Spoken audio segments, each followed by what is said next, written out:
This is Chatter. I'm Scott R. Anderson.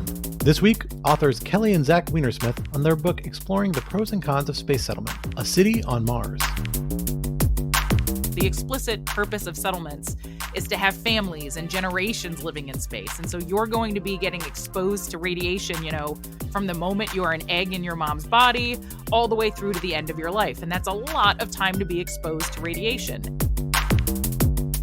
It's dangerous to underestimate the psychological effect of space activity on Earth. Like the day after Sputnik, both Eisenhower and Khrushchev failed to anticipate the huge PR effect. I do think, if tomorrow China revealed that they had 3 dudes hanging out in a base on Shackleton Crater, I think there would be a pretty non-trivial Western response. There is some water on the moon, and it's trapped in these craters. So the premium real estate in the place that we're most likely to start learning about how to do settlement is very small, and now getting into international law, the rules about what you can do are very vague.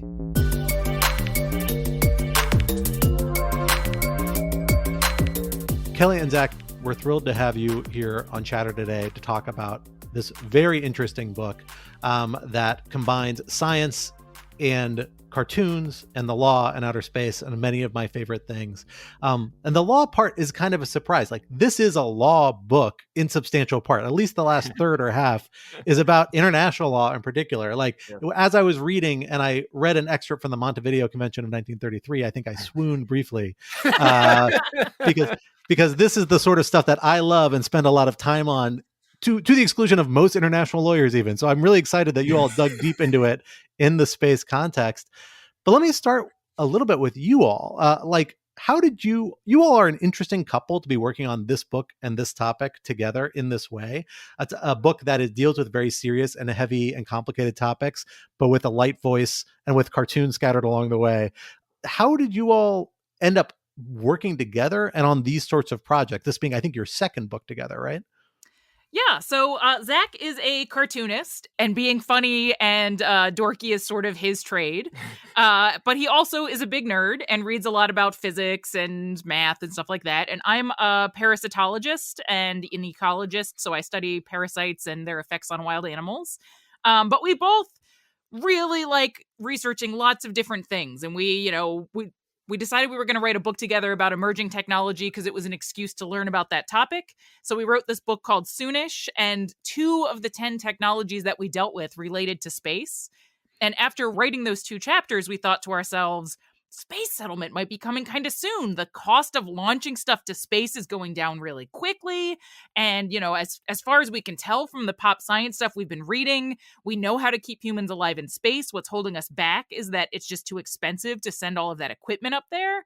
And then the asteroid mining chapter made us think, and also we're not going to have to send that much stuff from Earth because there's all these resources in space and we're just going to grab them and build these cities on Mars. And so since space settlements are probably going to happen within our lifetime, let's write the near-term guide to what that's going to be like. And we hadn't planned on having a third of the book being about international law and why this is way more difficult than we thought it was going to be. But the more research we did, the more we were like, oh man, there's a lot of stuff standing in our way. So part of what happened there is one of the questions we would ask a lot of people was, well, what kind of rules would be in place if someone wanted to sling a heavy hunk of metal at Earth? And in retrospect, we didn't talk to, I don't think, any international lawyers for that book. We talked to entrepreneurs and kind of space nerds. And with only one exception I can think of, which is Dr. Martin Elvis, it was a kind of oh, no one's really thought about that. And there's, who knows what would happen. And, or it's not really a problem. And so we were at some point in a pitch pack, we included, maybe 10% of the book we'll talk about the international law. And it just turned out to be so very rich. And also requiring so much contextualization that it ended up kind of growing into this huge chunk of the book. So tell me a little bit about your methodology to get really boring for a little while going into this. Because, you guys, again, you have professional backgrounds where you've dealt into certain related topics, you're interested in them, but you're also not your conventional astrophysicist, astrobiologist. I don't know if astrobiology is a thing, but something like that. The people who work in these fields, some of whom we've had on the podcast before talking about this and have dealt into this from different perspectives.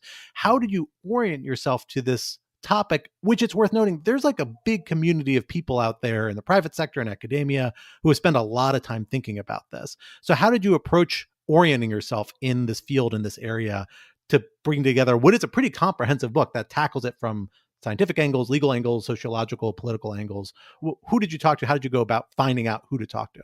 So the biggest thing is that we first spent a year researching before we even asked a publisher, and then when we talked to them, we asked for 3 more years. So a big part of how we were able to even kind of, we would not have felt confident if we had to write this book in 2 years. It just couldn't have been done.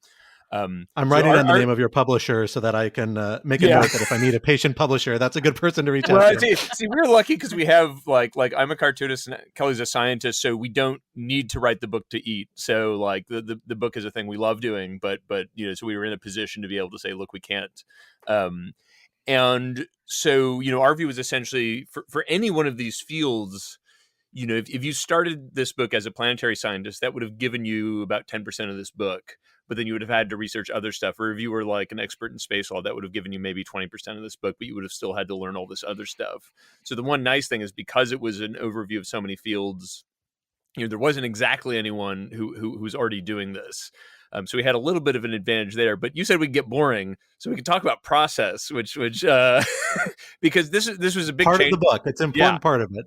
A huge part. So what happened was, with Soonish, which was our last book, it was maybe literally 1/10, 1/20th the amount of research that went into this book. It was a much lighter, more joyous research project. Less impactful. Yes, less impact. That's right.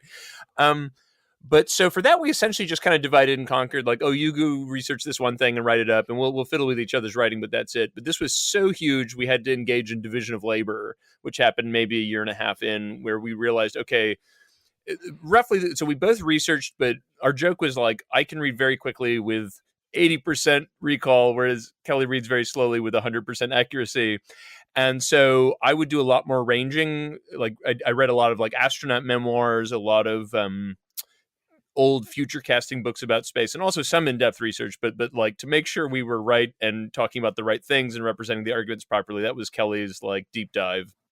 And so she would take my notes and her notes and compile a thing we would call the dossier for a given chapter, which would be like a 40-page monster document with like inklings of structure in it about how we should make the arguments. And then my job was to take that, because I'm more into writing and editing, was to take that and turn it into a short thing that skipped over all the stuff Kelly loved that was in the research, but kind of told a story. And then actually the humor and drawing part was kind of like the very last thing. That's like a little finish that was put on at the end to make it more readable, which maybe not true for this audience, but we felt was especially important for some of the international law stuff, which can be pretty thick.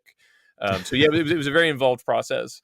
And there's more. So I also went to, the Human to Mars Summit, National Space Society working group meeting, where they were talking about like, well, what do we still need to know for making rotating space stations? The International Astronautical Congress. So I went to a lot of different conferences and met a lot of different people. And then once we had a draft of a chapter, we would go to like the names of the authors whose textbooks we thought were most helpful, and we would send our chapter to them and say, all right, can you let me know if this looks okay? And so each one of our chapters has been reviewed by a couple different experts.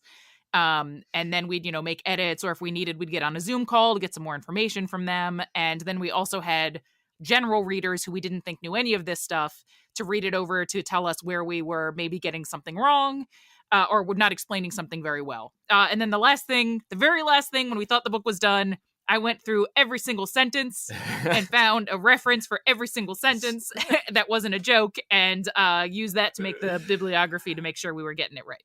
That was a brutal period. That was a few months of... Yes, I was watching the kids, and you were in the barn alone with... Miserable. Miserable. Because it's boring at that point. But anyway, so yeah, that was the process. Footnoting is an important part of any sort of legal writing. Unfortunately, perhaps to a fault, some might argue in legal scholarship in particular, but you spared people the footnotes, but you do a very thorough bibliography, which I think is a good balance to strike for the most part. So I want to talk a little bit to start with. You lay the book out kind of like a legal brief in a way, although it's ultimately kind of a policy prescription you all settle on. But you front load the facts and then you bring in the law and the policy afterwards. You prime us with a lot of science, and then you drift towards the more sociological and political elements of the picture, which I think is a good way to do it. And I kind of want to recreate parts of that for folks here, even though we're going to talk about the legal part. But I want to start with talking about what is the argument you're responding to in this. I mean, the book comes off as a critique of the idea that we are in, particularly of the idea that we are in the short term going to have space settlements that it is desirable or practical or likely. And perhaps even go even further to say that there are negative downsides and unintended consequences of that, potentially the pursuit of that. Focusing on short-term, critiques of some of this, to some extent, could be a little bit of a straw man, right? Like, very few people are saying this technology that we need to do these things exists now. It's the idea that we have some sort of vision and we're working towards chunks of it, right? So what are the specific arguments? Where do you see your book fitting into this discussion about the different motivations or arguments for or against the sort of conduct we're doing today and the sort of behavior or activity we may be pursuing 10 years or 50 years down the road? So I know Zach wants to answer this question, but I just wanted to jump in about the straw man thing. So, Elon Musk is saying that in 2029, we're going to have boots on the moon, on Mars, and 20 to 30 years later, we're going to have 1 million people there. And so, there are people saying it's going to happen soon. And we all know that, you got to multiply by the Elon Musk factor. Everything is times 2. But he'll tell you that, they turn impossible into late. So he thinks this is going to happen in his lifetime. So there certainly are people who are saying it's going to happen soon. And I guess we're saying they're definitely wrong. Yeah, I the way I'd want to say it is I think some of these arguments, it almost is like whether it's a straw man or not depends on what community you're in. So there are, and I mean, I think we cite several of them early on. There are people who are explicitly on our side, think this is totally reasonable. There are people who one prominent guy called us the enemy because we were saying it wasn't going to be soon. So there's a non-trivial faction who perceive us as wrong and maybe evil. Evil in the specific sense of sort of slowing down lots of good stuff for humanity. So we're responding to them. We're also responding to the discourse, which I know is really fuzzy, and I don't like saying a word like the discourse. But what I will say is what we did to try to get that is we have a feeling about what people are saying from articles and people we talk to, but we also, like I was saying earlier, I think we read something like 2-3 dozen past books predicting the near-term future from their vantage, going back to the 20s. And you really do see the same arguments over and over and over that we're trying to reject, that this is an environmental solution, that this is the only way to stop calamity from humanity, that we're going to have to put excess population somewhere, that it will make us wise or great or I don't know, more democratic or individualistic or whatever you want us to be. So we're kind of responding to that. I'm one way to say it is there are a couple aspects to this argument, one of which is what we worry is that as a result of, one, the discourse, and two, the apparent PR benefit to leaders and agency heads of acting like stuff is imminent, we want to push back on that just to say these arguments are stupid. This is not imminent. There ought not to be any fight over mining rights on the moon because it's idiotic. There is no benefit. But the unfortunate thing is you get agency heads and leaders who say there is a fight. There is already a Cold War that will take place on the moon or something. And so we're pushing back against feasibility, but then the second part, and this is where the law comes in more, is we're pushing back against the desirability of doing this stuff. So I hope that answers your question, because I do worry it feels a little nuanced to say it's important not to do this, and also we're not going to do it because it's unfeasible. but what we're arguing is essentially it's probably not feasible. It's really not feasible in an ethical fashion in the short term. But then also we shouldn't fool ourselves into thinking it's going to be really remunerative or important to human destiny in the near term, because nations could get we could get tension over that. We could get escalation over that. So I guess that's the case we're trying to make. So with that kind of thesis statement in mind, let's walk through a little bit of the argument of the book, I think, in kind of short form. I don't want to give any of the good stuff away. We can't do the cartoons. It's an audio format. But let's go through at least some of the arguments, beginning with, as you guys do, the facts of it, right? I think it's worth thinking of the facts kind of in two different buckets, right? We have the internal facts, the realities of human biology and psychology, and the external facts, which is the realities of outer space and foreign planets and what it would actually mean. So let's start with that first bucket, that inside bucket. For you all, what are the big barriers that we're talking about that people overlook about human biology and psychology that make this a particularly difficult enterprise, and that aren't easily surmounted certainly in the near term at least? So one of the things that really surprised me when we cracked open our first space medicine textbook was, I assumed that we already knew how space radiation impacts the human body and what it would be like to live in partial gravity. But it turns out that the many decades of data that we've collected from the hundreds of astronauts who have gone to space is not actually relevant to space settlement itself. So one particular problem is that if you're on the moon or Mars, you are much more exposed to space's radiation. And radiation in space is different than what we have on Earth. And the astronauts that are, for example, on the International Space Station are protected by Earth's magnetosphere. So they're not getting the dose of radiation that you would get if you were living on the moon or living on Mars. So we found one review paper that even said, we're not even sure space radiation causes cancer, but it's reasonable to assume that it can. And that was from 2018. And that's where we are. We think probably this is going to be bad, but we don't understand it very well. And, that matters for a lot of reasons. And one of them is, the explicit purpose of settlements is to have families and generations living in space. And so you're going to be getting exposed to radiation, from the moment you are an egg in your mom's body all the way through to the end of your life. And that's a lot of time to be exposed to radiation. And when we send astronauts up, one, they're not exposed to most of the radiation you'd be exposed to on the moon or Mars. And two, they're up there for, weeks, months, and in a few cases, a year, but never even 2 years. The longest stay is 437 days. So radiation, we really don't understand it. Also, they're in free fall, which is essentially zero gravity. And we know that that's bad for bones and muscles, and you get a lot of deterioration. So, for example, hips deteriorate at 1.1% per month. You lose bone mineral density. So that's pretty quick, and that's in free fall. And so we don't know, the Mars has 1/3 gravity relative to Earth. Maybe that's enough to make 1.1% go down to zero, or maybe it goes down to 0.2%, but now you're talking about decades of someone's life rather than months. And I wouldn't want to be the first woman on Mars when labor kicks in, hoping that my hips hold out. That sounds scary. And so we don't understand the impacts of partial gravity. So that's another area where we don't have enough data. We're starting to get some data. So there are these wheels that the Japanese Space Agency sent up that simulate gravity. So you can simulate Martian gravity and see what that does to a mouse. But that's a far cry from a human. And in general, an area that we felt like biologically we really don't know enough about is, we've sent adults to space, but we've never sent babies to space. And we've never tried having babies in space.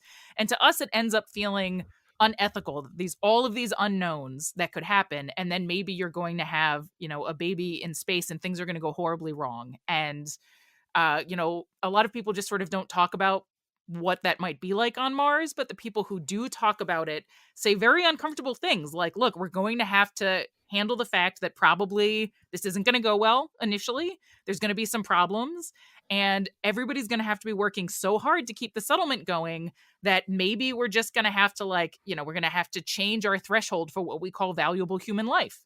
And so if people are born with disabilities and they can't contribute, we're gonna, and then they sort of trail off. And, sometimes they'll say we're gonna have to have a lot more abortions and it's gonna be forced, and it gets uncomfortable quickly. So to us, it seems like there's a lot of ethical problems associated with how little we know about biology right now. Psychology, we were kind of surprised to not find lots of cases of space madness. We thought that, being surrounded by the vacuum of space and, and you hear stories about the International Space Station having leaks from time to time. And hearing, being in the vacuum of space and knowing that your facility leaks sometimes, I would have trouble sleeping. That might make me crazy, but actually it seems like people do pretty okay psychologically. But you should expect that when you send normal people to space, they're probably going to have normal levels of anxiety and depression and stuff like that. And we're going to need to be able to deal with it. And if they're on Mars, for example, there's a 3 to 22 minute delay in conversation because Mars is just so far away. So you won't be able to talk to psychiatrists back home. We don't know how well medication holds up when you send it through space and expose it to radiation. So there's still a bunch of things we don't know in terms of psychology and medicine. Do you want to add to that? The only one little thing I would add is one thing, so a lot of that stuff I think people might guess, although not guess how bad it is. The one other thing is reliably going to space degrades vision. And we don't quite know why. One guess is that when you go to space, you reliably do get this upward fluid shift in your body, which is used to like managing different fluid pressures, or, it's harder to pump blood from your feet than it is from near your heart. And so if you look at a picture of astronauts, they sometimes kind of look babyish because they get what's called puffy face. And so the less cute part is it's possible that's causing nerve damage. And so astronauts are sent up with these goggles to adjust to the expected nearsightedness they're going to get. And like, that's not great, but the scary thing is that it could just be the canary in the coal mine for broader nerve damage. There's some equivocal evidence of cognitive degradation, but we need more data as we do for almost everything. So, but that's really cause for concern if we start sending people up for longer periods. So, I mean, I think to take some of this and boil it down to the essential conditions that kind of feed into your argument, it's something like space travel, particularly long-term, the sort of things you would need to do to accomplish a lot of these purported objectives, whether settlements in space or space mining, things like that. It is high risk to the point of maybe being unfeasible, at least under current technology, but it's certainly high risk to the populations and extremely costly. Does that sound right to you? Like it is essentially that if there is some way to surmount this, it requires a lot more investment in technology and other things that we don't have now. And even if we do have them, each person is going to have to be in a very customized environment with a lot of support to actually make this feasible. Yeah. The one little thing I would want to add to that is, so like if we're talking about adults who are willing to sign a waiver and go maybe die, like, that's whatever. If they're compos mentis, by all means. But when you talk about a settlement, we are talking about having children. We're talking about a permanent presence. And so you're talking about people who did not volunteer to be born into this place. And that's where it gets to be a serious ethical and legal question. And I would hasten to add that I do think it's possible technology can address all of these problems, but we're not, a lot of the space advocates aren't talking about like, okay, settlement is 5 decades away because first we need to go to the moon and we need to figure out exactly how do you protect from radiation and how bad is the radiation, and let's have a colony of rodents have babies first and we'll see how that goes. And, I think all of these problems are probably surmountable, but it would be good, I think, to have honest conversations about the length of time and the amount of money that we need to invest if we're going to do this ethically.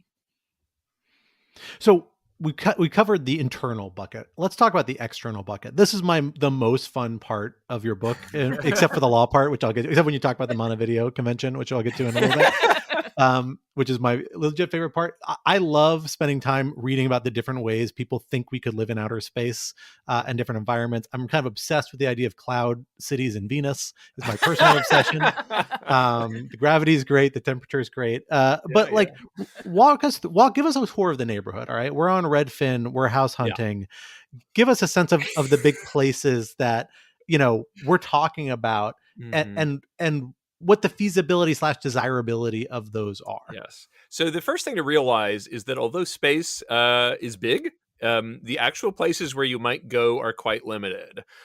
So let's walk through. So first from the sun is Mercury, which is blazing hot and terrible, and it's actually quite hard to go to on an orbital mechanics basis because you have to kind of drop in toward the sun, then slow down and get into orbit. So it's just we've for any place there's somebody who's proposed it, but there's really not a lot of. I think that was the one where we found some guy who was like, well, you could just sit on the terminus, which is where light meets day. And there's an not kill you immediately temperature. You just move around with the shadow. Kim Stanley Robinson wrote a whole book about this, as I recall. So I think it's the city on a train track that moves along. Yeah, just keep but then going. I think things did not end well for the city, regardless. So I might support your argument. Right. Okay. And then there's Venus, which I know you're a fan of. But on the surface at least, it's insanely hot. Pressure is something like 100 times Earth pressure. Maybe it's like 90 times Earth pressure. There's sulfuric acid clouds. The standard comparison is hell. But as you noted, it is the case that there's a place in the atmosphere where you're going to have, Earth-like gravity, temperature, and pressure. You are. I guess the question is why you'd want to be like sandwiched between doom. Other than that, it would in some sense work. We've talked to people. There's a group called Humans to Venus.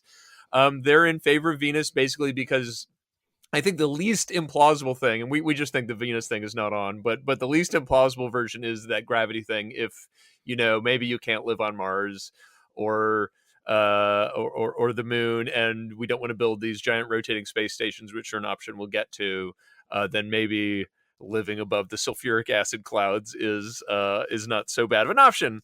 Then there's Earth, which is rock solid, really good place to live in space. And then you have the moon. Big problems with the moon. Moon is quite low gravity. It's about 1/6 Earth gravity. There's of course no atmosphere. There are 2-week-long day-night cycles, which means it gets really, really hot, then really, really cold.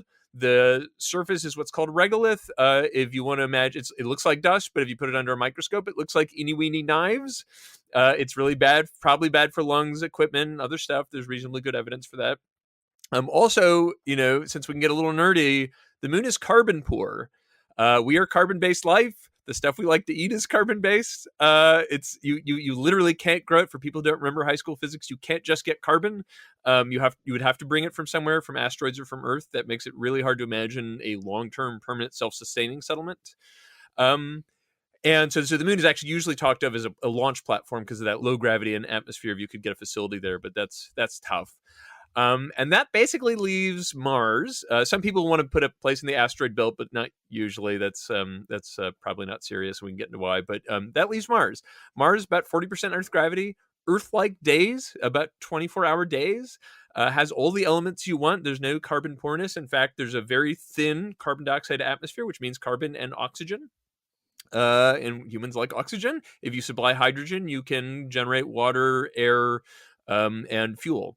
So Mars is usually where the fantasy lies for long-term space settlement. The big problem with Mars compared to the moon is unless there's some cool new spacey technology, it's about 6 months inbound. And on most trajectories that people take seriously, you've got to spend about a year there before you get 6 months outbound. So you're really on your own for a while, and you really can't get home, right? So if you visualize it, at some point Earth is on the opposite side of the sun from Mars, so you can't even just kind of jetpack out. And beyond that, there's the asteroids. Asteroids, just we get into it, but it's very few serious proposals for life in the asteroids. Some people have proposals we don't think are very plausible for mining the asteroids.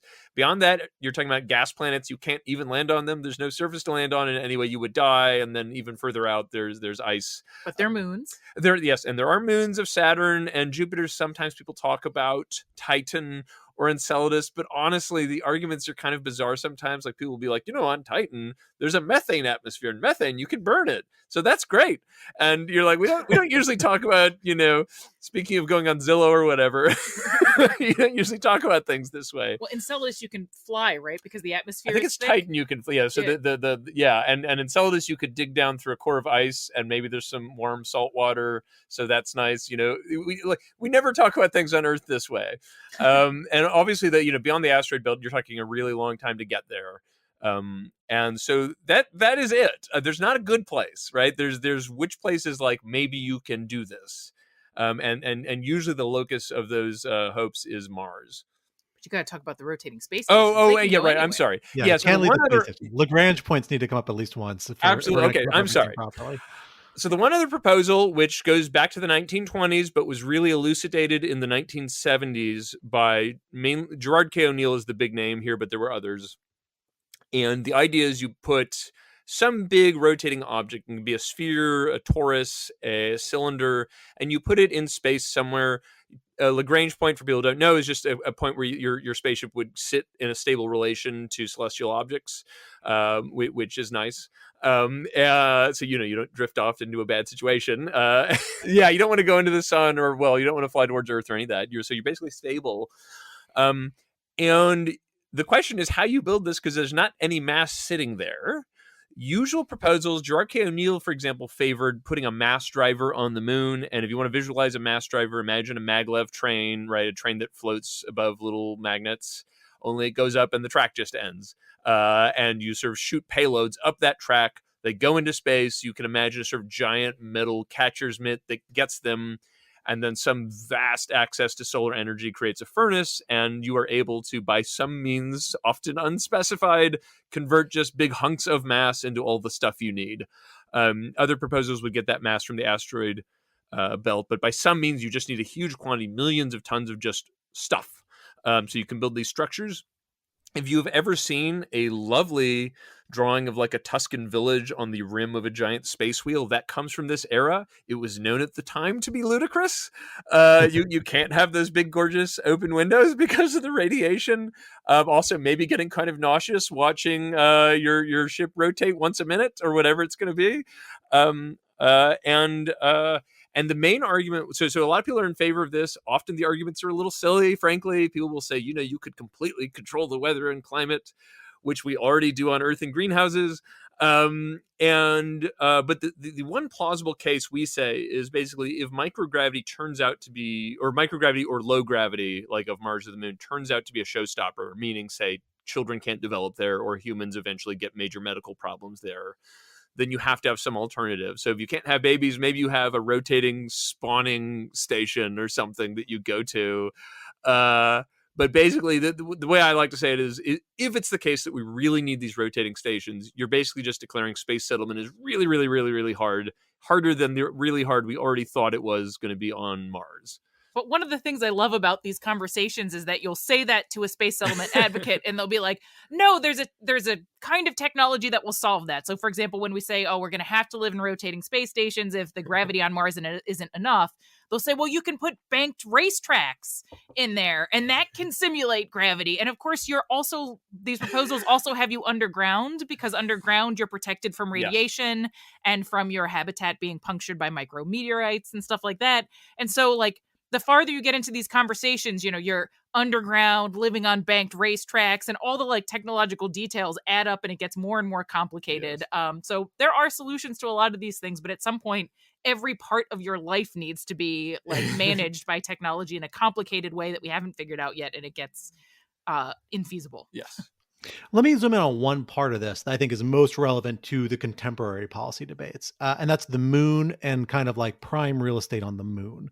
Because you guys talk about peaks and lava tubes, essentially being two of the main spots of real estate. I think people think of the moon as obviously differentiated. We see the spots, we see the man, we see the cheese. We know stuff's going on up there. But I don't think people think of there being massive differences between parts of the moon in terms of desirability. It's kind of the whole thing might be settlable or accessible or usable in different ways, but you all make the case that actually it's extremely limited the spots you would actually want to be at on the moon. Yeah, so let's start with the lava tubes. So we have things like we have lava tubes on Earth as well. So the deal is you've got lava and you have it sort of moving through the Earth. And as it moves through the Earth, the outer ridge, where it's a little bit cooler, sort of solidifies and becomes hard.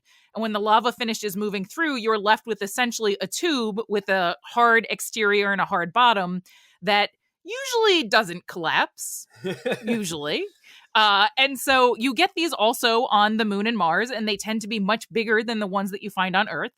And so the idea here is that you would put your settlement inside of these lava tubes, and that would be nice for a variety of reasons. So one, the moon or Mars having that land above you helps protect you from the radiation of space. Those incredible temperature swings that you get on the moon, they're much less intense when you're underground, so you save yourself from some of the temperature swings.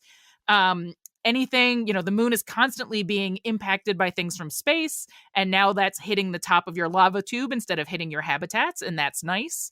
And also that regolith that Zach talked about, that's like all those little knives that gets in your equipment and you don't want to breathe it in.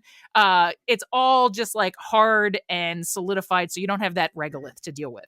So living in these lava tubes, which are sort of limited in number, is one area where we might start competing for space, because if you can set up a settlement in that lava tube, your life's going to be a lot easier. There's even some proposals for essentially trying to like put an airlock on a lava tube and sealing it so that you can just walk around without spacesuits inside. Now, you're still living underground, which to me sounds kind of sad, but also kind of awesome because you're living in a lava tube. But all right, so lava tubes, limited resources that are awesome, but I think it's pretty far away for us to be able to live in one of those. We're not very good at moonwalking, let alone moon spelunking, but maybe we'll get there. But what I think in the near term is going to be much more likely to cause conflict is setting up settlements in the few areas on the moon where you can get water.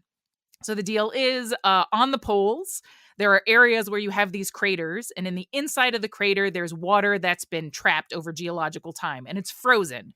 And it's not like the ice cubes you get in your refrigerator. It's like a solid rock. And there's also some chemicals in there that you wouldn't want to drink. You'd have to clean it. But the point is, there is some water on the moon, and it's trapped in these craters.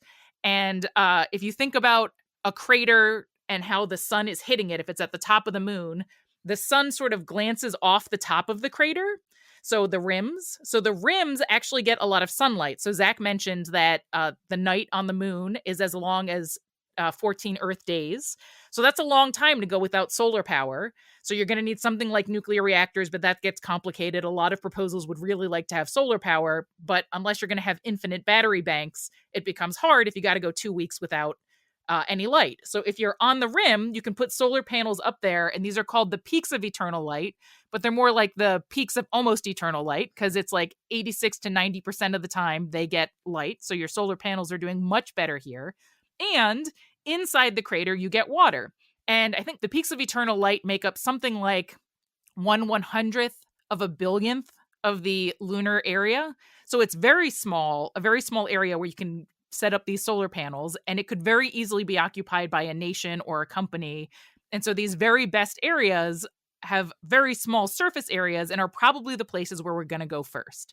So there are proposals from the US and China that talk about going to the poles to check out the water and use the solar resources. So the premium real estate in the place that we're most likely to start learning about how to do settlement is very small. And now getting into international law, the rules about what you can do are very vague. Well, that's the perfect transition because it really, if you boil down a lot of the facts that you all lay out, I think the kind of key criterion for the legal analysis, what enters into it, is that you have states in a situation where, because this venture is so high risk and so costly, there's a strong incentive to go to the position, those much more limited, much more scarce positions where you have a competitive advantage over the rest of the moon, let's say, or whatever these other locales they may focus on. It's conditions for competition, I think, is what you all are really driving at. That this idea that the space is a wide open terrain is millennia down the road. Before we get there, at least in the short term, it's highly competitive for a very limited number of environments by virtue of the nature of the mission. So that is what brings us to the legal element, right? Because when you're talking about access to scarce resources, that's where regulation comes in. The idea about how do we structure this so that competition, but it doesn't become all out competition. And that begins with the Outer Space Treaty, and then you all bring it to a discussion of the Moon Treaty and the Artemis Accords, those being kind of the three big legal steps that we've kind of seen over the last 60 or so years. Let's start with the Outer Space Treaty, and before we jump to the kind of comparison with the other two, and talk about what it does that you think is most relevant and useful, and the big elements that are most relevant to this question about how states are approaching this, which to me sounds like it rings in jurisdiction and property rights. But tell us about what the big things it does in those sorts of spaces are. So the Outer Space Treaty came about during the Cold War. So the United States and the USSR, we were starting to set off nuclear weapons in space to sort of explore their uses for things like knocking out enemy satellites. And the whole international community was, reasonably uncomfortable about the way that things were going. And we were starting to send astronauts up at the same time. And the astronauts were not super excited about being up there when nuclear weapons were getting set off. And essentially, the USSR and the United States decided, you know what, we would like to come to some agreement about what we can do with space to sort of try to limit our likelihood of ending up in World War III. So they go to the United Nations and they come up with the Outer Space Treaty, which comes into existence in 1967. And it has a lot of different things that aren't relevant for space settlement. So, for example, if an astronaut accidentally lands in your territory. So, if John Glenn had accidentally landed in the USSR, the USSR promised that they'd return him without hurting him, and they'd return the spaceship and stuff too. And then there's, a liability clause, a registration clause. You should register everything you send to space. But from the perspective of space settlement, the most important piece is probably Article 2, which essentially says you cannot claim sovereignty over anything in space. So if the United States gets to, Shackleton Crater, which is one of those craters that we think we're going to fight over, if you get to Shackleton Crater first, the United States can't say, all right, finders keepers, this is ours. But if you land a craft on Shackleton Crater, that craft remains yours. Even if you leave it there for decades, it is still yours. People can't say, oh, you left it behind, so we're going to move in. And it's unclear from the Outer Space Treaty what you can do with resources. So, for example, if there was something in the regolith that somebody wanted to collect and sell, or if, for example, you wanted to dig up that water and separate it into oxygen and hydrogen and then make a gas station on the moon for other rockets, you could sell those as propellants. And so the question is that different than sovereignty? And so many states argue that yes, that's collecting resources and selling them is not the same thing as sovereignty. That's totally okay. But then there are other countries that say, well, the Outer Space Treaty sort of intended to cover that kind of stuff. With that, the whole point was that we shouldn't be scrambling for anything up there. We wanted to keep things peaceful. And so yeah, that's the Outer Space Treaty and the ambiguity that's left. So we've got this vision of the Outer Space Treaty from this era where it is an idea that we're going to prevent assertions of sovereignty in the Outer Space Treaty. We're going to set some baseline rules about how to access it. There's this ambiguity about, what happens when you take assets from the moon or from outer space, expropriate or take or use resources there. But there is a kind of rough framework here. Then you talk about the relative failure of the Moon Treaty, something that takes a much more collectivist view of the moon specifically. And you compare that to the shift more recently to the Artemis Accords, which is not a treaty, but a multilateral kind of non-binding political arrangement the United States has been spearheading for the last 15, 20 years or so, maybe a little less than that. Tell us what you draw from the comparison between these two, which I thought was a pretty interesting to see this evolution. And I guess the concerns that you all have coming out of this Artemis Accords moment that we're living in today. Yeah, so you get the Outer Space Treaty in 1967. There are a couple treaties that come in the following years, but they're mostly just little elaborations to the treaty. But there's a push for a big treaty in the 70s that has some giant UN name, but it's usually just called the Moon Agreement. I'm sorry, yeah, the Moon Agreement, and it would have clarified the property regime, and maybe created an agency to kind of oversee operations there. And it got, the document was completed. It was ratified. I believe it's technically in force in that enough nations signed it. But one backed out, and now it might right. not be anymore. Yeah. But so something like 17 countries have ratified it. Yeah. But importantly, the U.S. and USSR both refused. So that, when it comes to space, especially when you're talking about the 70s, that really moots everything, right? And we different ways to interpret why it failed, but essentially one argument is that it essentially didn't benefit the U.S. or the USSR, and because they would have had to share stuff from the moon with all the nations of Earth, and when you have two major players, that is not super tempting, and so that document is generally considered to have failed.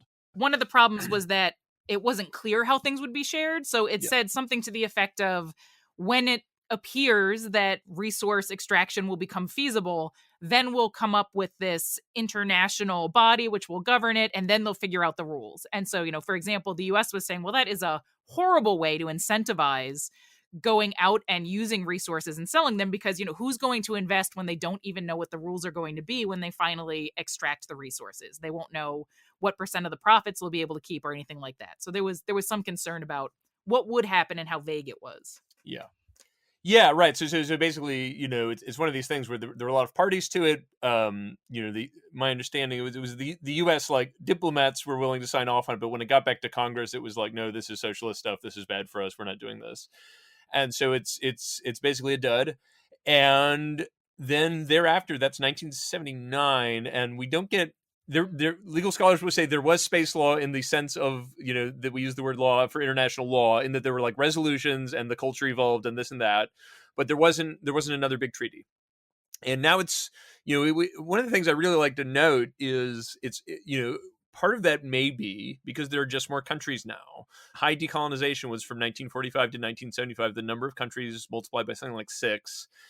And it's just hard to get a major agreement. Also, it's not as hegemonic of a period, and so no big deals are coming out.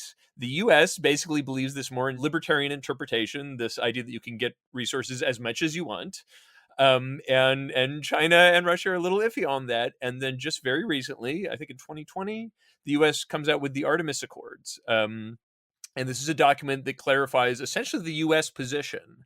But a bunch of countries signed on to it. And it's not just like we dragged Luxembourg in. No offense to Luxembourg. It's like Germany has signed, the UK has signed, I think Israel has signed, Australia. More than 20 nations have signed. Yeah. And this agreement does a lot of stuff. And one thing we focus on is something called safety zones.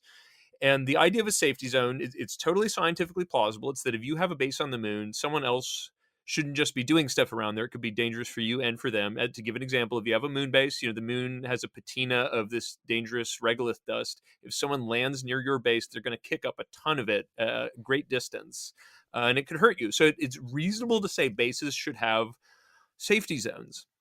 On the other hand, that's a sort of quasi-turf-like claim. It's obviously not sovereignty, and I believe the U.S. specifically says this is not considered to violate the Article 2.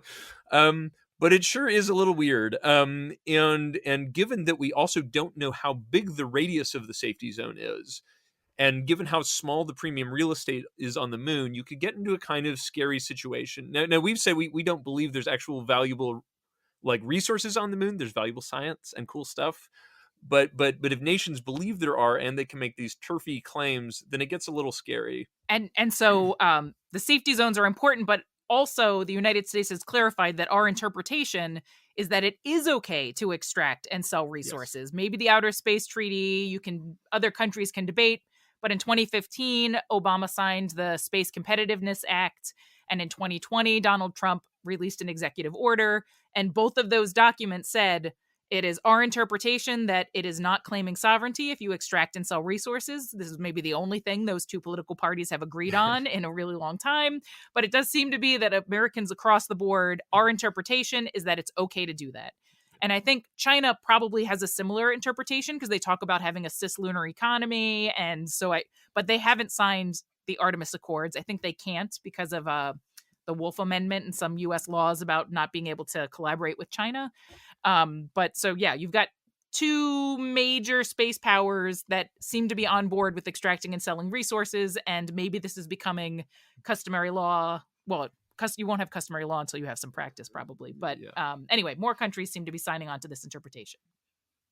So, I mean, this is like a big hub of your critique of kind of the status quo, the drift of law and policy in this space, is this concern about privatization. And, people who have been pushing for it, have been lobbying for it. There's a lot of industry folks around industries that don't exist yet, like asteroid mining, essentially, planetary resources, which I don't believe is extant anymore. But it was one effort to do this, big involved in lobbying at this period. The logic basically is that, I think from a public policy perspective, you are giving a incentive to private industry to begin investing in the technologies necessary to get to space. Probably just the government contracting alone and the private contracting from satellite deployment alone isn't enough to develop or encourage the development of this technology, at least not at the pace or at the volume and scalability that we want. You got to give a bigger carrot at the end of the stick.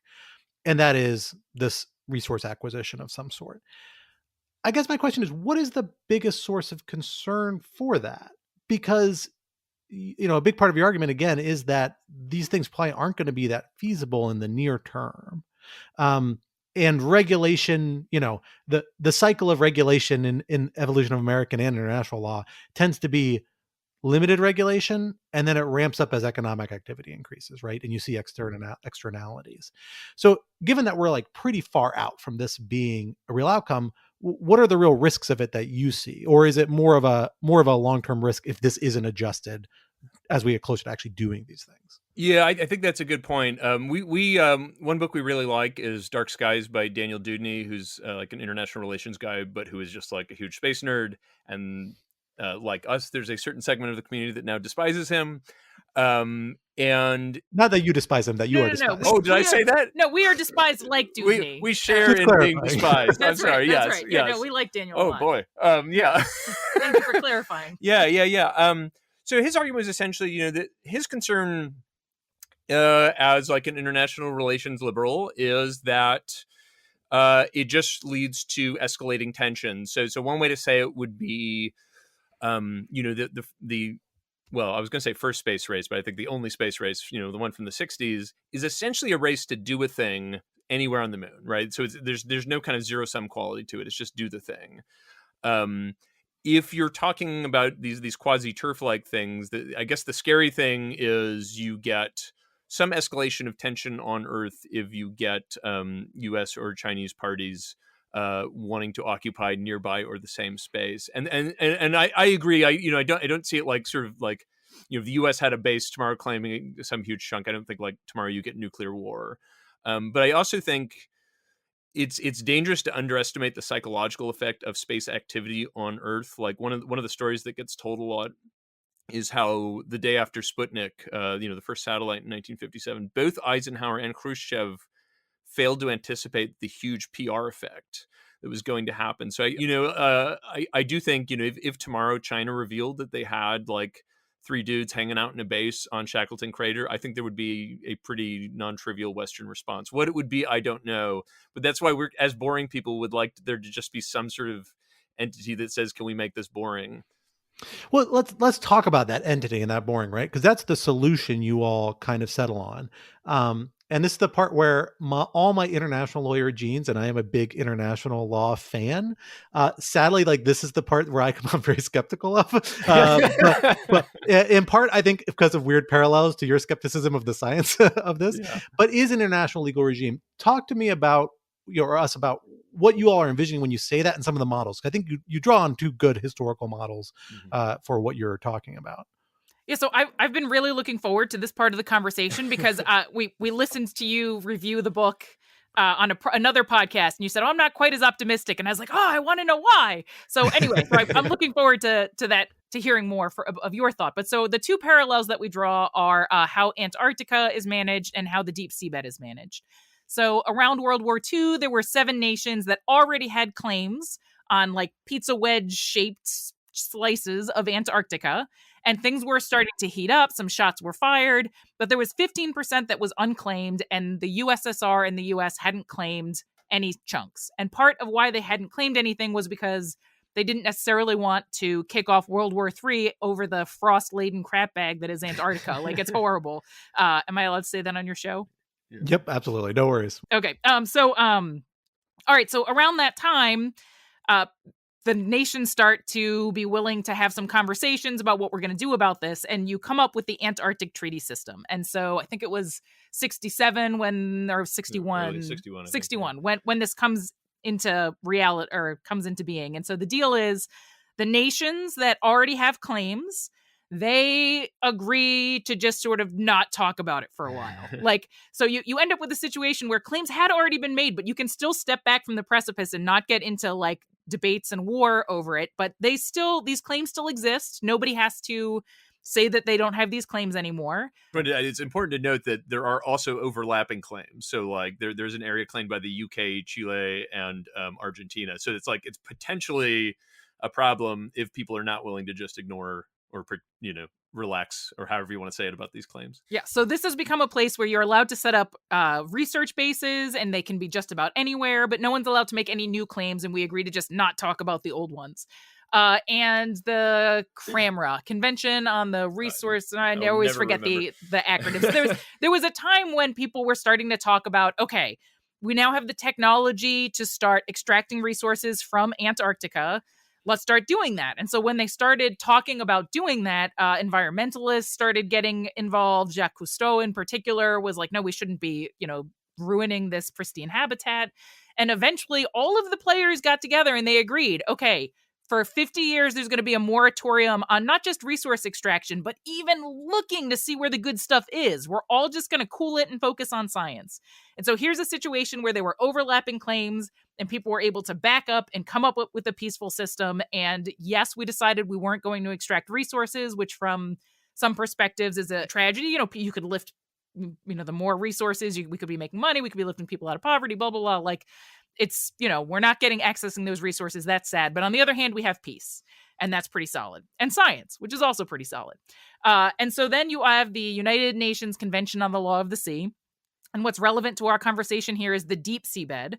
So nations claim exclusive economic zones, which is some chunk of the ocean adjacent to their land where they're allowed to do what they want. But beyond that, you have the deep seabed. And that doesn't belong to anyone. And in 1982, the first set of laws to govern it were passed, and there was some problems. So, for example, anybody who decided that they were going to extract and sell resources had to promise technology transfers. So you get the technology to extract resources, and you have to agree to give it to everybody else, make it available to everyone. So countries like the United States were like, not cool, we're not signing on to this. And so you ended up with an amendment, and in 1994, you ended up with a version that a lot of countries were willing to sign on to, not the United States, but a lot of countries, and it's created the International Seabed Authority. So this is an organization, this is kind of like the Moon Treaty. You've got an international organization that makes decisions about what you're allowed to extract and how the sort of profits and the benefits that arise from the technology are going to be sort of doled out to the rest of the world, and in particular, underdeveloped nations. And they're currently figuring out the rules. So it has been a very long process. The rules are still unclear, but we haven't gone to war over polymetallic nodules on the deep seabed. And so there are these trade-offs where you have this slow, cumbersome system, but you get peace. Maybe you don't get extraction and profits as fast as you want, or maybe never at all in Antarctica. But it does seem to do a pretty good job of preserving peace. So we are optimistic that a system that there could be a system we could come up with that might be able to allow us to go to space, extract resources, figure out who's going to live where, that is done peacefully. And so why are we wrong? So I don't think you're wrong, but I think there's a sequencing question here, right? Particularly when we're talking about short-term, medium-term, long-term, or short-term and immediate sort of activities. I mean, my reaction to this as somebody who spends a lot of time thinking about and dealing with international legal regimes, is that they are incredibly costly entities to set up. And often the products of long chains of activity. We had this moment like after World War II where that experience made states much more willing to enter into basic international legal regimes. And that moment closed 15, 20 years later and has never really reopened. Is more closed now, probably more than ever, with maybe like little exceptions around stuff coming from the Ukraine conflict and stuff like that. Mm-hmm.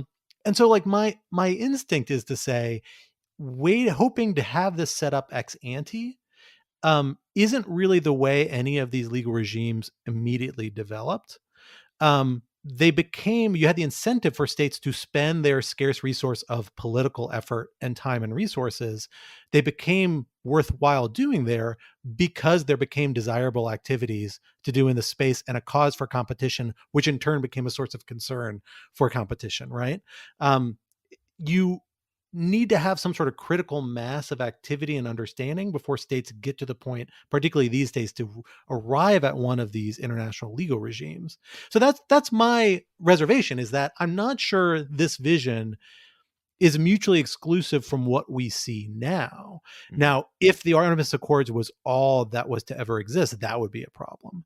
But they themselves are quite express saying this is, the goal is we're going to use this practice to build up multilateral rules and regimes and institutions.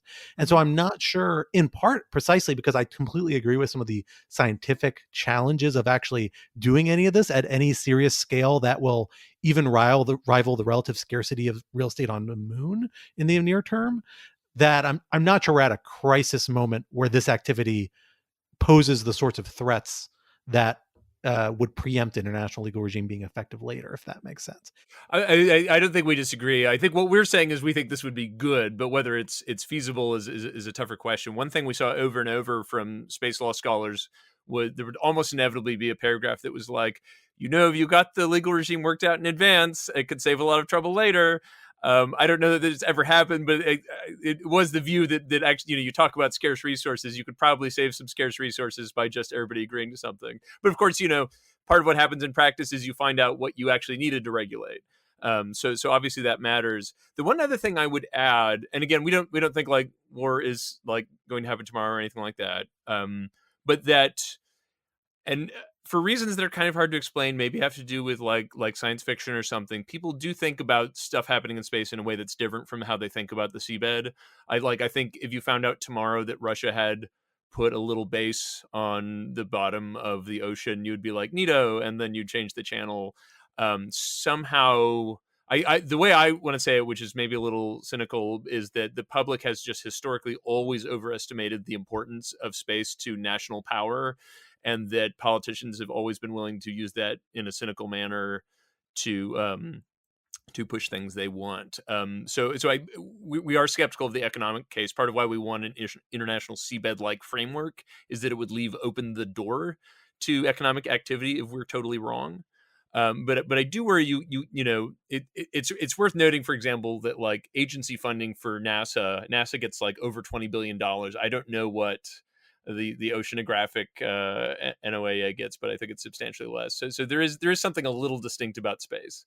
Well, and I see your point that you need to be at a point where more stuff is happening. So like the International Seabed Authority hasn't figured out the rules yet. They're like literally working on figuring them out right now because what is it? The Kingdom of Nauru or Nauru.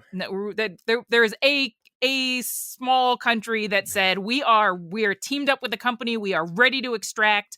Your 2-year mark to figure out the rules has started, and I think we're past it, and they still haven't figured out the rules. But like you did need to get to a point where it was like, okay, we are now ready to do this. This is the exploration phase has happened. We know where the good stuff is. We are ready to start selling it.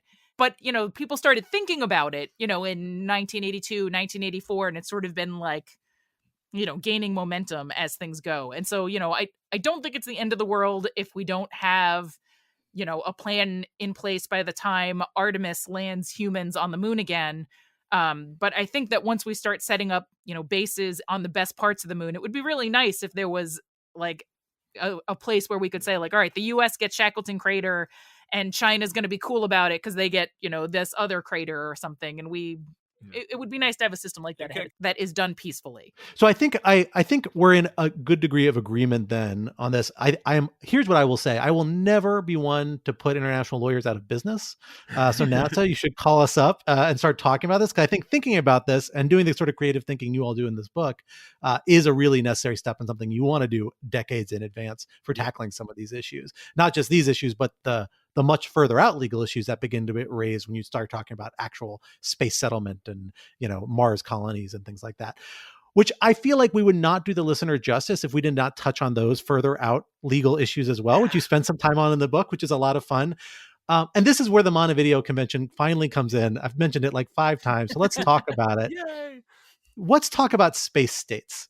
Because I thought this was a great process of dealing with reconciling this idea like, what if we have people living in outer space, but in theory they're not on sovereign territory. They can never be on sovereign territory, at least as long as the Outer Space Treaty is a thing, and they are all under the jurisdiction of the state that either they launched from or that they're nationals of. So tell us a little bit about how you envision space states working. When will we finally get our Mars, our free Mars nation state, and how will it come about? We wouldn't want to speculate on a timeline. We'll do the more interesting thing of talking about the legal mechanisms. Yeah, so this was a really interesting research project for us because people often say, well, you can just create space states. We'll shred the OST, or the OST, actually says we can create states. You just don't understand it. But like OST is pretty unambiguous. Article 2 says no sovereignty. And that's where the Montevideo Convention comes in. Let me back up just slightly. So the real pain point in the research for this was reading Crawford on state creation. His 1,200 page. It's literally one of my favorite books. I'm really hurt to hear you say that, but that's Okay, great. it's your favorite. Was I it a have it page open in turner? Google Play right now, actually, for a different project. Oh my God. All right. I don't know. Maybe you sit on the beach reading Crawford. I was the one who got the task of reading Crawford, and I remember just being on like page 700 and being like, God, because It's a little dense. It's a little it's dense. not action packed. Well, it's got that legal thing where it's like, if he's repeating a point, he doesn't say, now I already talked about this earlier. He repeats the whole thing to make sure it's clear in this other context.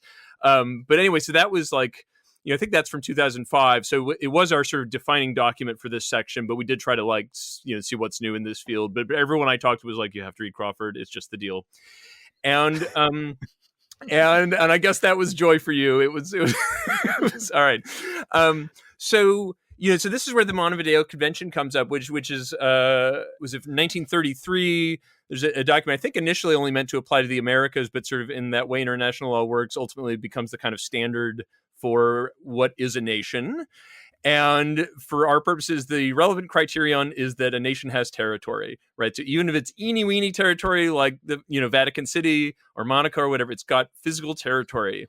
And when you pair that with Article 2, which says no to territory, the answer you would think would be under international law, you just cannot have space states without violating the law. You can violate the law or you can not, but you can't do it. And the interesting thing we got into was in reading Crawford, this question of, well, like, wait a minute, international law also says you can't break up states, and yet states come into existence by some means. And so we wanted to understand how that happens. And so in broad strokes, it's when empires break up, when blocks break up, you get the creation of new states from the entities that were in them, right? So like the, breakup of the Warsaw Pact or the Ottoman Empire, that sort of stuff. You get states then, but what we were really interested in is how under like more quote unquote normal circumstances do states come in. And between Crawford and people we talked to, the idea of identity seems to be really important, and in particular self-determination, right? So the way we phrase it is you have these two big standards, these towering standards of international law, one which is that you can't, territorial integrity. It was talked about a lot during the recent invasion of Ukraine, territorial integrity. You can't break up nations.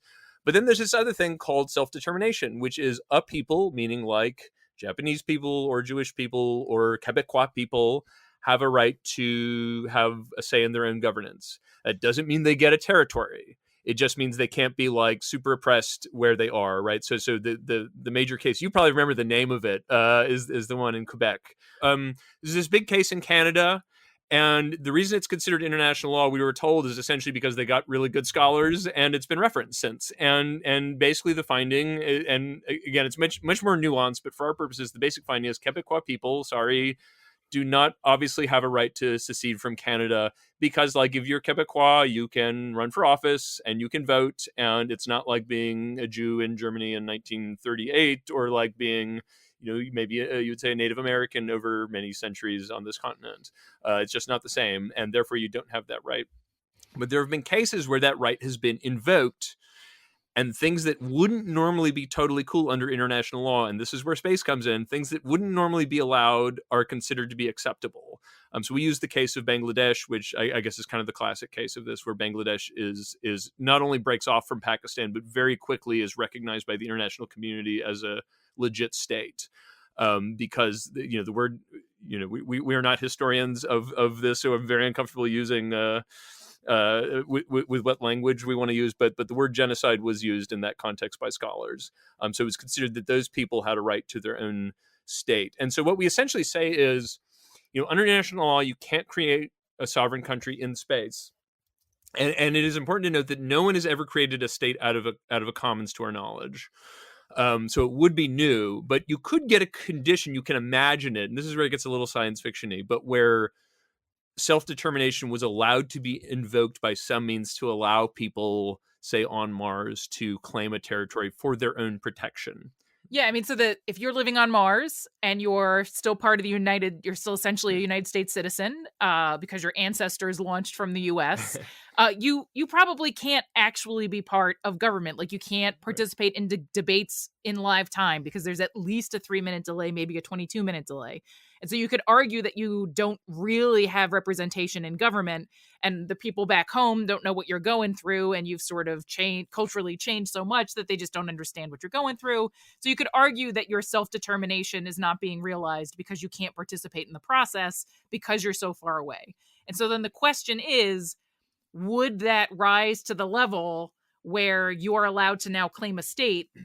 And we are a little skeptical because, so if you end up with essentially a bunch of Americans in one spot saying, well, we don't have self-determination, so we want to be our own state, how would, for example, China feel about essentially, United States citizens starting U.S. Part 2 on the moon or something? And, they probably wouldn't like that. And how would countries feel about this precedent of the commons now becoming a state? And, are other people going to move to the moon or Mars and say, well, now we get to be a state too because of self-determination. Seabed states at some point down underneath. Yeah. That's right. And so we think it's possibly quite unlikely, but if you were to be able to create a state on Mars, it's possible you would need to have quite a bit of loss of rights before that's able to happen, which is unpleasant. Yeah.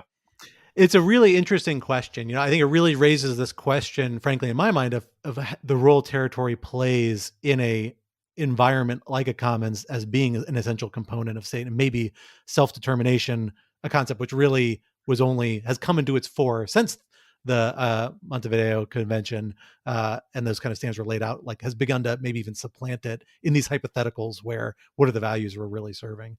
So we have to talk about one topic before we close. And I want to talk about space war, because this is, of course, there's a whole movie series based off of the name. It's right there, Star Wars. War features prominently in every science fiction account that I can think of, almost everyone anyway. And you guys have an interesting time, an interesting take on space war. Talk to us about some of the weirdnesses of space war and how they enter into this equation and the political equation before we have to part. So are you interested in like the near term uses of space for war on Earth, or are you talking about how war might be different if you have Mars versus Earth, for example? I think a little bit the Mars versus Earth scenario is a little interesting. I think people can envision some of the more near-term solutions, something we've dealt with and thought about, but those further out sort of scenarios that feature so prominently in our popular culture, I thought you all had some interesting takes about how maybe they're a little different than people might think. Yeah, so one of the things we were a little bit worried about is, say you have Mars versus Earth. So first of all, we think that this would be highly unlikely for a really long time because Mars is not going to rebel against Earth until Mars could survive without Earth, which is many decades away. They're going to need advanced computer chips, and you can only get those in a few places on Earth. And so like Mars is going to have to be very developed before they feel safe enough to attack Earth. But if they did feel safe enough to attack Earth, there's some things you might have to worry about. So, on Earth, if you've got two countries and you're using chemical weapons or something, you have to worry about the wind changing direction and the chemical weapons blowing in your face.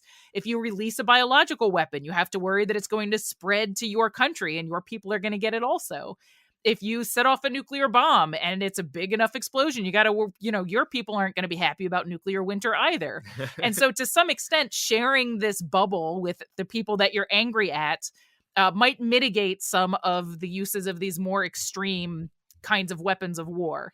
On the other hand, another thing that keeps you from using those weapons of war is concern about retaliation. So if you use chemical weapons, your enemy will too. And so to some extent, you're willing to back off because you don't want to get attacked by it also. But, so if you're not sharing the same atmosphere, you can imagine, the Martians saying, all right, if we drop, maybe they're not going to drop nuclear weapons, but if they nudge an asteroid in our direction, that could essentially create the equivalent of a nuclear winter. And we know the dinosaurs weren't super happy when that happened. And so, because we're not necessarily sharing in the implications, you can imagine war between two different entire planets could get quite nasty if you didn't have to worry about blowback, for example. Yeah, the one thing, so one way to think about it is because of the way gravity works, we are effectively both Mars and Earth would be down a hole, right? Which you never want to be down a hole when you're fighting a war. And so, it could be especially bad. But the main reason we wanted to get into this idea of warfare is that there is a belief held by many people in the space community that the sort of sheer awesomeness of going to space will mitigate war, or the sort of riches we'll derive from space will mitigate war because we'll be so rich. Why would you have war? And so one of the things we did is we did try to read a lot of the war literature and talk to scholars in war. And we ended up deciding we didn't want to do a sort of full-fledged, let's talk about theory of war, because it's incredibly complicated and people disagree. But we did want to talk about, like, there are scenarios on Earth where war happens, for reasons that have nothing to do with sort of like how good each person who is a human is doing. They have to do with relative power of the nations involved. And so we mostly just wanted to document that, to be like, guys, it's still going to be dangerous. It's still going to be a risk. Not only do we not believe that war is going to stop because of going to space, if it did happen, you could imagine it being particularly bad. And the one last thing is, the reason that's really important to us is one of the main arguments said over and over and over by different factions. Elon Musk says it, Stephen Hawking used to say it, is that we have to have a Mars base. Not just that it would be good economically or whatever, like, we have to have it even if it's a bad idea economically, because we don't want to put all our eggs in one basket as a species. So examples like that, to me, help illustrate that actually the equation could be more complicated. There are things we might do in pursuit of that extra basket that imperil the eggs. I don't want to go any. This metaphor is getting weird, but you see what I mean. Yeah. So it's the Alderaan scenario is all too realistic, is what you're saying. The Death Star taking out a whole planet.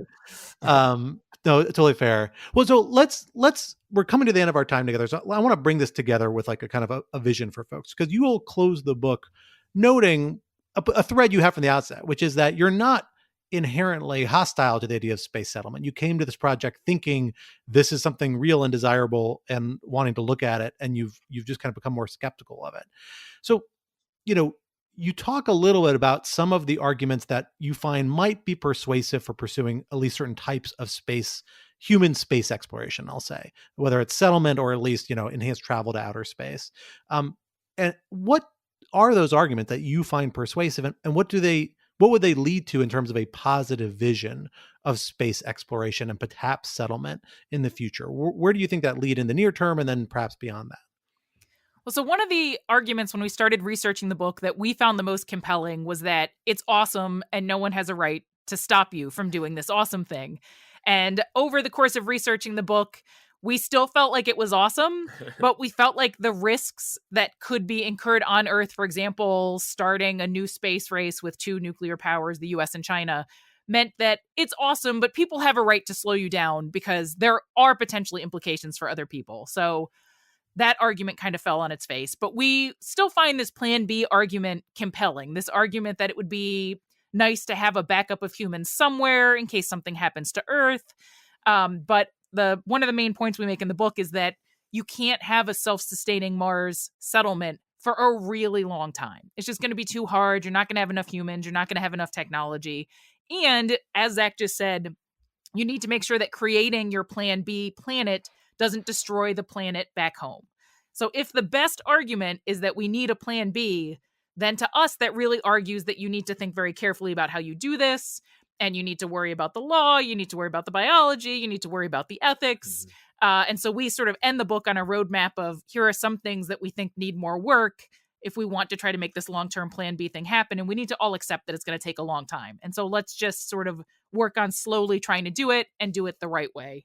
Yeah, the one thing I would add to that is it's like the problems basically show up when you start talking about permanent settlement, where people are like having families and considering themselves to be of this place. But you can do a lot, both legally and maybe technologically, that's short of that, that's really cool. Like, so if you want to explore like all over the moon, all over Mars, like there's no legal problem with that. There's no obvious like ethical problem with it. It's when you start bringing in like children and quasi-territorial claims and this more advanced stuff that it gets scary.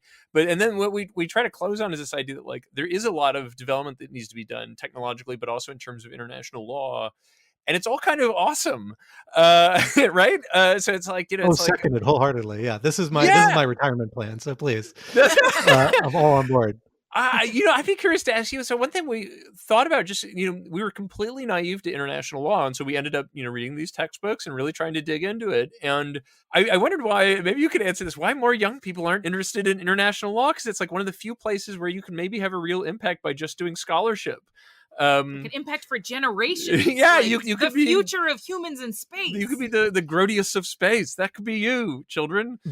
That is a noble view and something I will share with my students when I am teaching again. But sadly, relatively limited opportunities in private practice for international law, for better or for worse. But maybe that will change as we get closer to this era of true space exploration and all the legal questions it raises. So we are almost out of time together today, but we have a tradition here at Chatter. We end each interview or conversation with a random question drawn from our Chatter box, which is a physical box of questions, which I do not have access to at the moment. So I found a few of our virtual ones that I randomly selected. Admittedly, the first one I randomly selected was, should the U.S. send a manned mission to Mars? That seems too on the nose. So I'm going to use the host prerogative. I think we know the answer to that one. We'll take that one out. Instead, it is, I'm going to slightly modify this. The question I got is, what is your favorite or least favorite spy or political thriller movie or TV show? I'm going to change that to space movie or TV show. What do you think is the best or the worst science fiction space travel movie or TV show that you would recommend or strongly urge people to avoid? I'll give it for each of you separately. No need to come up with a consensus answer. Yeah, we don't watch a lot of TV or movies. I really like The Expanse. Expanse is pretty cool. Agreed. The Expanse is pretty awesome. So I'm going to go with The Expanse. And I also, so my day job, I study how parasites manipulate the behavior of their hosts. And The Expanse has a parasite that like manipulates behavior. And so it's got all the things that I love. Yeah. So I'll say The Expanse. Part of why this is a tough thing to answer is because at least for me, I specifically avoided all science fiction about space settlement during the research phase because, like, you will find people in this field who cite science fiction as if you're allowed to cite science fiction, which you are not. And so I don't know. I guess, I repeatedly had people where I was like, is this thing possible? And someone was like, well, they did it on The Expanse, so probably. And it's, we told that to the guys who wrote The Expanse, and they're like, it's fiction. We're like, we know. Oh, okay. Here we go. Here's an offbeat one, and recommend is kind of a funny word here. In the 70s, Kelly is realizing what I'm talking about. There was a movie put out. It's like a 40-minute film called Libra. You can find it somewhere on YouTube. It was put out by 1970s libertarians, and it is in favor of giant rotating space stations because Earth is not libertarian enough, and it features like shag carpets and mutton chops with like jazz music while a space station goes by. And best of all, because it's like 1970s libertarians, every word that starts with an E noise has the word free put in front of it. So when people say it's your free responsibility it's your precision, it is incredible. It's funny start to finish. I have a fantasy of doing a showing of it at the Cato Institute. I haven't pulled that off yet. But it's just pure hilarity, and will give you a little window into what people were thinking in the late 70s about why we need to do this right now. That was a perfect answer. I love it. That's a great recommendation. I've had people recommend this to me before. You're reminding me I need to track this down.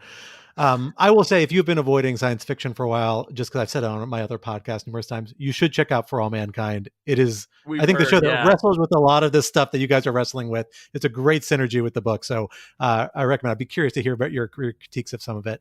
But we will have to have you back on Chatter or one of our other podcasts here at Lawfare another time to dig into that, because we are out of time today. But Zach and Kelly Weinersmith, thank you for joining us here today on Chatter. Thanks for having us.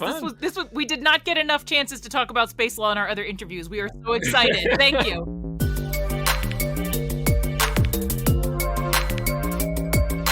That was Chatter, a production of Lawfare and Goat Rodeo. Please subscribe to the podcast and find us on Twitter at That Was Chatter.